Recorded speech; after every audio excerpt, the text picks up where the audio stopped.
Assalamualaikum warahmatullahi wabarakatuh. Saya Hisa Fakhria dari kelas G, Prodi Pendidikan Agama Islam, Fakultas Agama Islam, Universitas Singapura Bangsa Karawang. Di sini saya akan membahas sedikit tentang qiraat Al-Quran. Qiraat ini merupakan bentuk jamak dari qiraah yang berarti bacaan.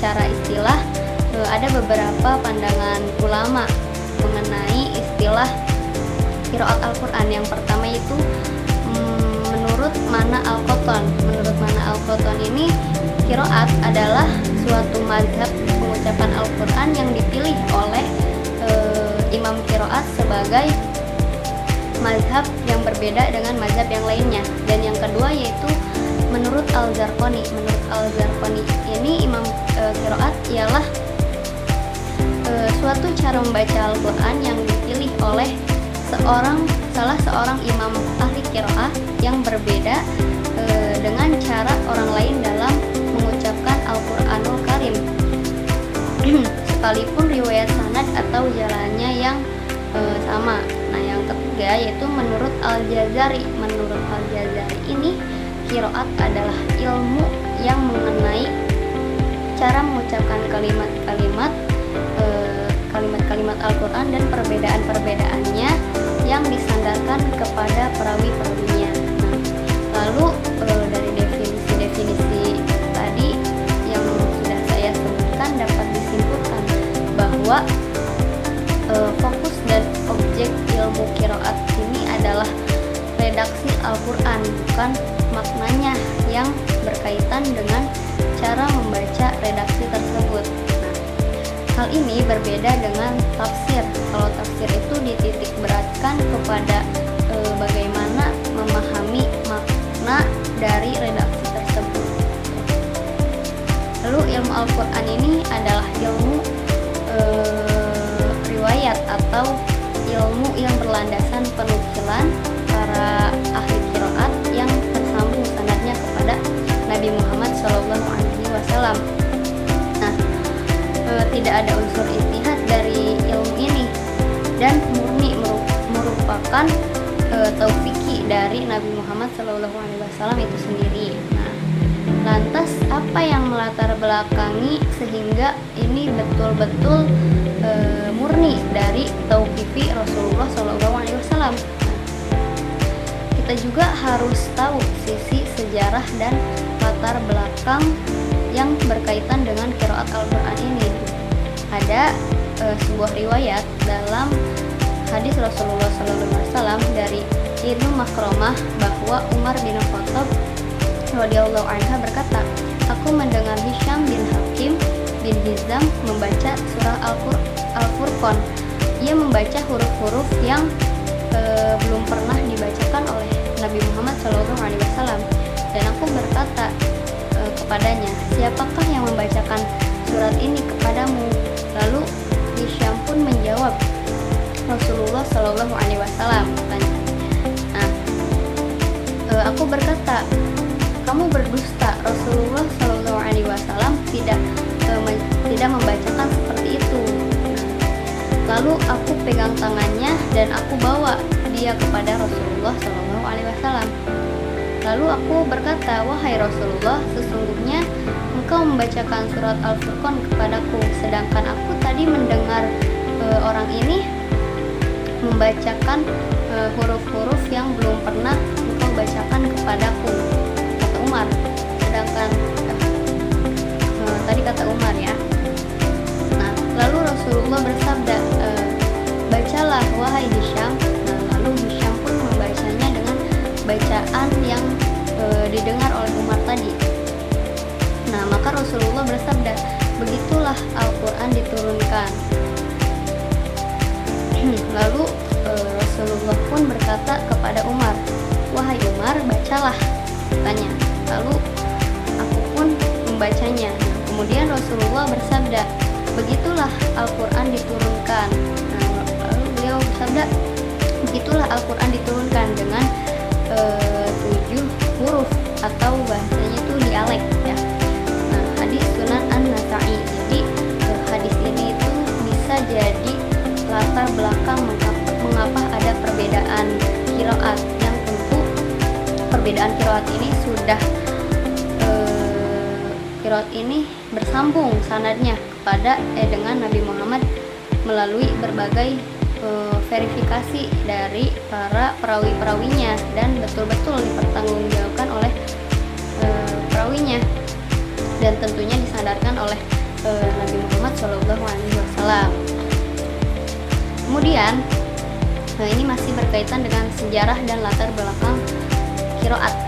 Jadi kita tahu bahwa turunnya Al-Quran itu bermula dan diawali oleh periodisasi Mekah, dan inilah titik awal qiraat dan bersama turunnya wahyu Al-Quran dan wasilah malaikat Jibril kepada Rasulullah SAW. Kemudian selanjutnya ada periode Madinah. Tadi periode Mekah, lalu sekarang periode Madinah. Nah, setelah hijrah Nabi Muhammad SAW ini ke Madinah, banyak orang dari berbagai suku kabilah yang kemudian memeluk agama Islam dan saling berbeda ungkapan bahasa Arab dan dialeknya. Nah, yang lalu pada masa Utsman ini mushaf disalin dengan sengaja, tidak disertakan harokat tanda baca, sehingga kalimatnya dapat menampung melebihi dari satu qiraat yang berbeda. Jika tidak bisa dicakup oleh satu kalimat, maka ditulis pada mushaf yang lainnya. Nah, artinya ada beberapa mushaf kemudian membedakan cara bacanya, tetapi walaupun berbeda cara bacanya, tapi tetap bersandar pada mushaf Utsmani.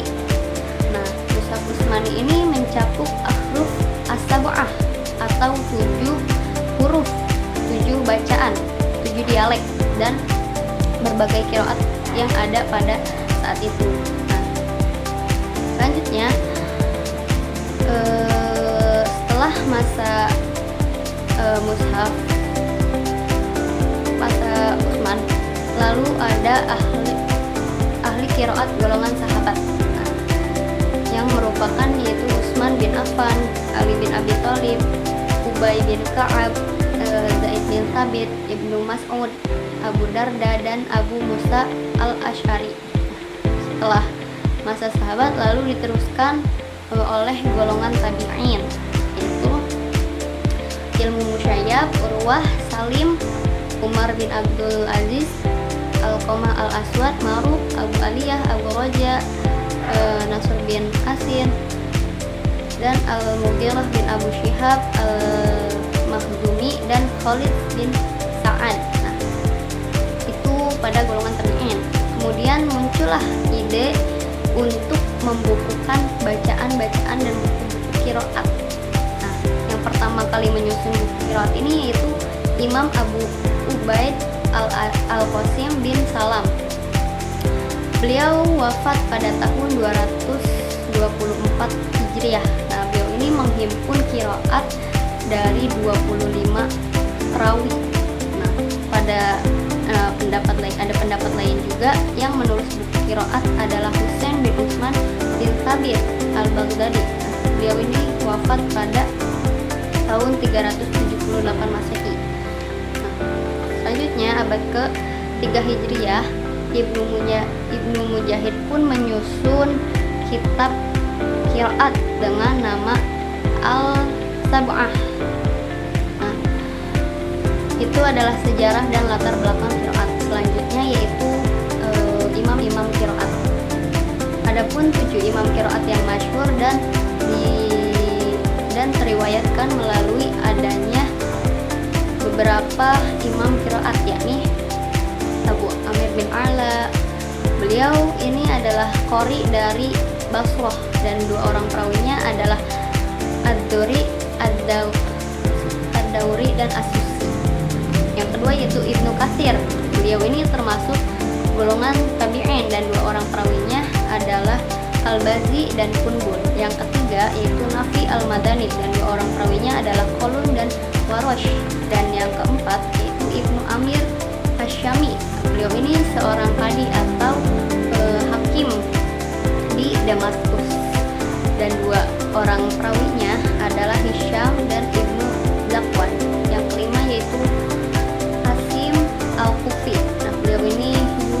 termasuk seorang tabi'in, dan 2 orang perawinya adalah Syubah dan Hafs. Dan yang ke-6 yaitu Hamzah al-Kufi, dan 2 orang perawinya adalah Khalaf dan Khalad. Yang ke-7 yaitu Al-Kisai al-Kufi, dan 2 orang perawinya adalah Abdul Haris dan Hafs ad-Dauri. Nah, itulah 7 imam qiraat qiraat sab'ah, sehingga menjadi bagian dari rujukan macam-macam qiraat yang ada pada emas itu. Selanjutnya yaitu ada faktor munculnya qiraat. Ada beberapa faktor munculnya qiraat yang harus diketahui, bahwa banyak riwayat yang beredar pada masyarakat sehingga menjadi rancu bagi orang-orang awam. Nah, yang pertama yaitu adanya mushaf Utsmani yang tidak berbaris menjadi pintu masuk bagi kalangan al-bid'ah untuk membaca menurut keinginan mereka tanpa melihat sanadnya yang sahih. Lalu menurunnya minat dan semangat untuk mempelajari qiraat dengan banyaknya qiraat, sehingga diperlukan menyederhanakan dalam periwayatannya. Jadi itu adalah faktor munculnya qiraat. Nah, selanjutnya yaitu ada beberapa macam-macam qiraat. Nah, Al-Sayuti dalam kitabnya Al-Itqan fi Ulum Al-Quran menyebutkan bahwa secara kualitas qiraat terbagi menjadi 6. Nah, yang pertama yaitu mutawatir. Mutawatir ini adalah suatu yang penukilannya oleh banyak orang, yang tidak memungkinkan adanya kebohongan dari awal dan akhir sanadnya. Nah, yang kedua yaitu masyhur. Dan masyhur ini adalah suatu yang sahih sanadnya, namun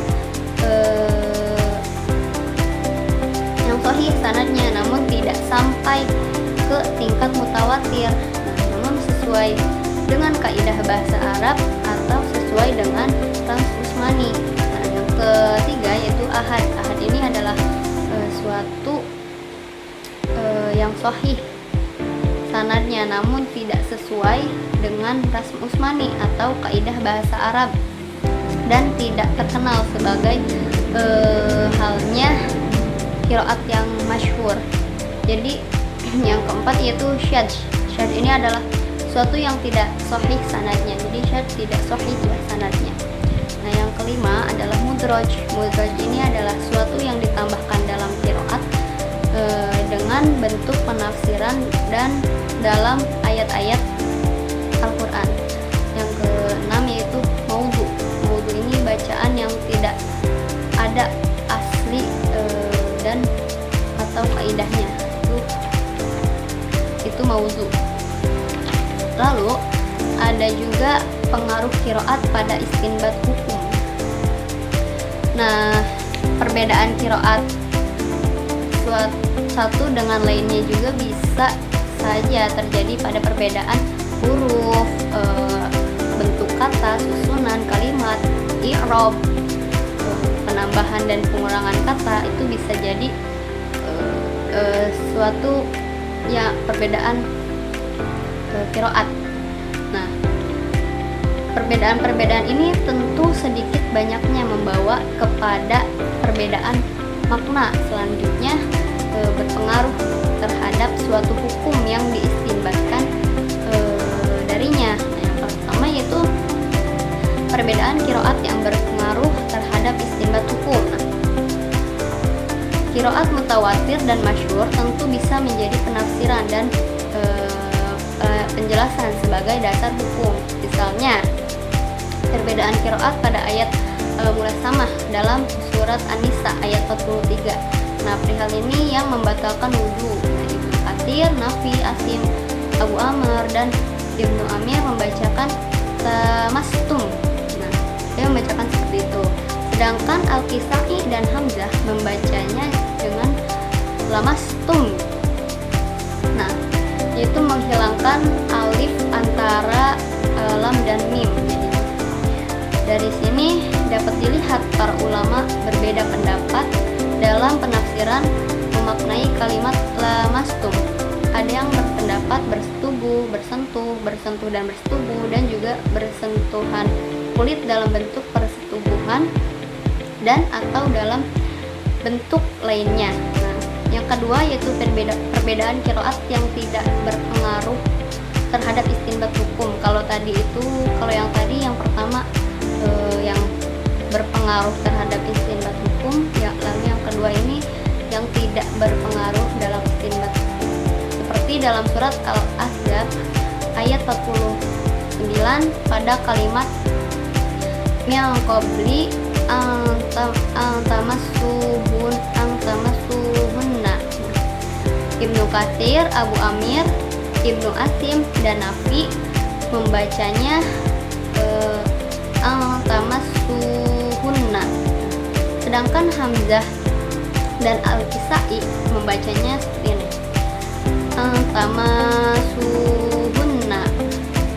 Ini beda kan, jadi perbedaan bacaan tersebut tidak menimbulkan maksud atau ketentuan hukum yang ada di dalam ayat tersebut. Lalu selanjutnya itu yang ketiga, pemakaian qiraat syadz dalam istinbat hukum.